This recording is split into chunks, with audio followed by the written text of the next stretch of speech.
வணக்கம் நண்பர்களே. அதாவது ஏதோ ஜனநாயகங்கிறானுங்க, அரசியல் படமா இருக்குங்கிறானுங்க, அப்படி பண்ணிட்டு போறாரு இப்படி பண்ணிட்டு போறாரு, 2026 எங்க தலைவர் தான் சிஎம் அப்படி இப்படின்னு அணில் குஞ்சுங்க உருட்டிட்டு இருந்தானுங்க. இந்த ஜனநாயகன் ட்ரெய்லர் வெளியிடுறதுக்கு முன்னாடி நேத்தி ஜனநாயகன் படத்தோட ட்ரெய்லர் வந்த பிறகு அது என்னடான்னு பார்த்தா நம்ம ஜெய்பாலயா படம். ஜெய்பாலயா படத்தை அப்படியே காப்பி பண்ணி வச்சிருக்கீங்களா? இததான் இத்தனை நாளா ஒட்டிட்டு இருந்தீங்களாடா அணில் குஞ்சுகளா தற்குறிகளா அப்படின்னு கேட்க வேண்டிய நிலைமை ஆயிருக்கு. ஆமாங்க, நம்ம ஜெய்பாலயா பகவந்த் கேசரி படத்தை தான் இங்க புதுசா ஒரு கேசரின்னு கிண்டி அதை ஜனநாயகன்னு கொடுத்திருக்காரு நம்ம வினோத்.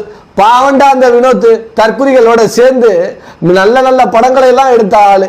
தீரன் போன்ற படங்களை எல்லாம் எடுத்து தனி முத்திரை பதித்த டைரக்டரை இன்னைக்கு கேசரி கிண்ட வச்சுட்டானுங்க இந்த அணில் குஞ்சுங்க. அதை பத்தி தான் பேச போறோம். தயவு செய்து இந்த காணொலியை ஃபுல்லா பாருங்க. ஏன்னா அணில் ரோஸ்ட் அப்படிங்கிறது நம்ம செய்ய போறோம். அதாவது ஜனநாயகன் படம், ஜனநாயகன் படத்தை திரையரங்கு முழுவதும் பெரிய பிரம்மாண்டம்.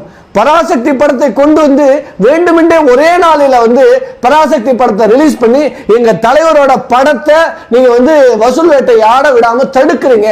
எங்க தலைவருக்கு எல்லா தேட்டரையும் கொடுக்கணும். பராசக்தி படத்தை திமுக தான் கொண்டு வருது, பராசக்தி ஒரு தீய சக்தி அப்படின்னு அணில் குஞ்சுங்க தேட்டருக்கு தேட்டரு இந்த ட்ரெய்லரை பார்த்துட்டு கதறிட்டு இருக்கானுங்க. ஆக்சுவலா இந்த படம் என்னன்னு பார்த்தா தெலுங்குல பகவந்த் கேசரி அப்படிங்கிற தலைப்புல படமாக வந்த படத்தை அப்படியே ரீமேக் பண்ணி வச்சிருக்கானுங்க. அது சீன் பை சீன், ஒரு சீன் கூட மாறல. ஆனா ஒரே ஒரு பாட்டை மட்டும் மாத்திட்டானுங்க. அணிலே அணிலே அப்படின்னு ஒரு அணில் சம்பந்தமா ஒரு பாட்டு அணில காமிச்சு அந்த படத்துல பாலையா பாடி இருப்பாரு. அந்த டிட்டோ அணில் பாட்டையே வச்சிருக்கலாம். ஏன்னா இந்த அணில் குஞ்சுங்க தானே போய் பார்க்க போறானுங்க. அவனுக்கு நம்மளதாயா தலைவர் பாடி இருக்காருன்னு நினைச்சு பார்த்துருப்பானுங்க. அதை மட்டும் வைக்காம என் செல்ல மகளேன்னு மாத்திட்டானுங்க இங்க தமிழ்ல. அதுதான் வித்தியாசம், வேற ஒன்றும் வித்தியாசம் இல்லை. கொஞ்சம் அரசியலை கடைசியா சேர்த்திருக்கானுங்க பகவந்த் கேசரியில இல்லாத சில விஷயத்தை. ஆனா இந்த தெலுங்கு படத்தை ரீமேக் பண்ணதுக்கு தான் அவ்வளவு உருட்டுறீங்களாடா? இதை தானடா இத்தனை நாளா உட்காந்து ஒட்டிட்டு இருந்தீங்க தற்குறி முண்டங்களா அப்படின்னு நம்ம கேட்க வேண்டிய கடமை இருக்கு. ஏன்னா இவனுங்க பேசுறதெல்லாம் பார்த்தோம்னா ஆகப்பெரும் அரசியல்வாதிகள் போல பேசுவானுங்க. ஆனா பேசிக் நாலேஜ் எதுவுமே கிடையாதுன்னு நம்ம ஏற்கனவே சொல்லியிருக்கோம். தலைமை தற்குறியான விஜய் அணில் குஞ்சுக்கு இதெல்லாம் தெரியாது. ஏன் அப்படின்னா 207 பள்ளிகளை தமிழ்நாட்டில் மூடணும்னு சொன்ன 1ஆம் நம்பர் தற்குறி விஜய். அவன் எப்படி இருப்பான்? இந்த நக்கீரன் கோபால் மட்டும் கரெக்டா சொன்னாரு.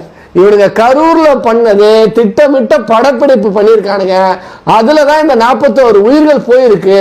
அங்க விலை உயர்ந்த கேமராக்கள்லாம் பயன்படுத்தப்பட்டது. அந்த கேரவேனுக்குள்ள அச்சு வினோத் டைரக்டர் இருந்தான் அப்படின்னு ஒரு போட்டாரு. ஆரம்பத்துல அதை பத்தி நம்மளும் என்னடா இதெல்லாம் சொல்றாரு உண்மையா இருக்கலாமோன்னு யோசனை பண்ணோம். ஆனா இந்த ட்ரெய்லர்ல காட்டினீங்க பாருங்கடா சிஜில அதே கேரவேனை கொண்டு வந்து நிப்பாட்டி அங்க எடுத்த காட்சிகள் எல்லாம் இங்க பயன்படுத்த முடியாம போயிட்டு அதுதான் நடந்திருக்கு.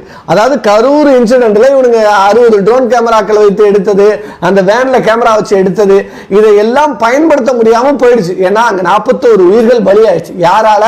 இந்த அற்ப தற்குறி விஜய்க்காக. ஏண்டா உனக்கெல்லாம் அறிவு இல்ல? உன்னை எல்லாம் ஒரு மனுஷனாடா? உன்னோட படத்துக்காக, உன்னோட படத்துல உன்னுடைய அரசியல் பலத்தை காட்டணுங்கிறதுக்காக அப்பாவி 41 பேர் உயிர்களை காவு வாங்கி இருக்கிற. ஆனா படத்துல கரெக்டா வரி வச்சிருக்காங்க யமன் தான். ஆமாடா, நீ உண்மையிலே விஜய் யமன் தாண்டா. 41 உயிர்களை குடித்த யமன் தாண்டா இந்த விஜய் அப்படிங்கிறத சொல்ல தோணுது. ஏன்னா அவ்வளவு பெரிய அப்பட்டமான விஷயத்தை இதுல காட்டியிருக்காங்க. டேய், எப்படா மனசாட்சியே இல்லாம அந்த 41 உயிர்கள் போயிருக்கு, அதை பத்தி கூட கவலை இல்லை. அதே மாதிரியான ஒரு சிஜி ஷாட்டை கொண்டு வந்து படத்தோட ட்ரெய்லர்ல வச்சிருக்கானுங்க. இவர் வேன் மேல பஸ் மேல ஏறி நிற்பதாகவும் இவர் கொடியை எல்லாரும் காட்டுறது மாதிரியும் இதெல்லாம் பண்ணியிருக்கானுங்க. அப்ப இவனுங்க திட்டமிட்டு இதை செஞ்சிருக்கானுங்கன்னு நக்கீரன் கோபால் சொன்னது 100க்கு 100 உண்மை. நிச்சயமாக சிபிஐல இது எல்லாத்தையும் விசாரிக்கணும். விசாரிக்கும் போதுதான் இவங்களோட உண்மை வெளிவரும். அதனாலதான் இப்ப பாஜகவை பற்றி பேசாம வாய் மூடி உட்கார்ந்துருக்கான் நம்ம தற்குறி விஜய். தெளிவா தெரியுது. அப்ப இவனுக்கு திட்டமிட்டு இந்த 41 உயிர்கள் பலியானதுக்கு காரணம் இவனுக்கு தான். தன்னோட படப்பிடிப்பு ஷூட்டிங்காக தனக்கு கிரௌடு இவ்வளவு வந்திருக்கு, அரசியல தனக்கு இவ்வளவு எழுச்சி இருக்குன்னு காட்டுறதுக்காக திட்டமிட்டு மக்களை காலையிலிருந்து கூட்டி நிறுத்தி வைத்து இவன் லேட்டா வந்து அந்த கூட்டத்துக்குள்ள அந்த பஸ்ஸை உள்ள விட்டு நெரிசல் ஏற்பட்டு தான் இது எல்லாம் நடந்திருக்குங்கிறது அப்பட்டமா இந்த ஜனநாயகன் படத்தோட ட்ரெய்லர்லயே தெரியுது. இவனுங்களை சும்மாவே விடக்கூடாது. விஜய் இன்னைக்கு பாஜகவோட அடிவடியாக பாஜக காலில் விழுந்து எப்படியாவது தப்பிக்கலான்னு பார்க்கிறான். ஒருபோதும் நடக்காது. உதயசூரியன் மீண்டும் புதிக்கும். விஜய் கம்பி என்ன போவது உறுதி உறுதி உறுதி. ஏன்னா இவனை சும்மா எல்லாம் விடக்கூடாது. இவன் என்னமோ நினைச்சிட்டு இருக்கான் தமிழ்நாட்டு மக்கள் எல்லாம் வந்து முட்டாள்கள் போலவும் தமிழ்நாட்டு மக்கள் ஏமாந்து வாக்களிச்சிருவாங்க போலவும் பண்ணிட்டு இருக்கான். நிச்சயமா நடக்காது. இந்த பகவந்த் கேசரிங்கிற படத்தை இங்க ரீமேக் பண்ணதுக்கு தான் உங்களுக்கு இவ்வளவு பேச்சாடா. ஆமா, சுறாவே நீங்க வந்து சில்வர் ஜூப்ளி படம்னு சொன்னவனுங்க இந்த ஜனநாயகனை சொல்ல மாட்டானுங்களா? இதுல பராசக்தி எஸ்கே கை தூக்கி விட்டவரே வந்து காலால் எட்டி உதைக்கிறார் சிவகார்த்திகேயன். டே, நீங்க எப்படா சிவகார்த்திகேயனை தூக்கி விட்டீங்க? ஒரு சீன்ல அவரை கூப்பிட்டு நடிக்க வச்சுட்டு இனிமே விஜய் தான் வந்து தமிழ் சினிமாவில் சிவகார்த்திகேயனை இன்ட்ரோடியூஸ் பண்ற மாதிரி பேசுறீங்களா? டே, தயவு செஞ்சு மூடுங்கடா. சிவகார்த்திகேயன் தன்னெழுச்சியாக உழைத்து இந்த இடத்துக்கு வந்தாரு. உங்க தற்கொலை விஜய் மாதிரி காலேஜ் ஒழுங்கா போகாம காம்பவுண்ட் சோர்ல உட்கார்ந்து ஒரு டிகிரி கூட முடிக்காம அப்பன் செலவுல படத்துல நடிச்சு ஹீரோவான ஆள் கிடையாது. கொஞ்சம் கொஞ்சம் கொஞ்சம் கொஞ்சமாக சிறு சிறு கதாபாத்திரங்கள்ல இருந்து டிவி ரியாலிட்டி ஷோல இருந்து நடித்து இன்னைக்கு உச்ச நட்சத்திரமாக உயர்ந்திருக்கிறார் சிவகார்த்திகேயன். இதை வந்து உங்களால பொறுத்துக்க முடியல. இன்னைக்கு சேர்ந்து படம் வருதா, அதனால பராசக்தி இப்போ தியேட்டர் எல்லாம் கொளுத்து வாங்குறீங்க. ஏடா, உன்னோட தற்கொலை ரசிகர்லாம் பாத்தியா? இப்ப சமீபத்துல ஒரு சின்னோண்டு பொடிப்பைய விஜய் பேரை சொல்லி 15 லட்சம் ஸ்கேம் பண்ணியிருக்கான்.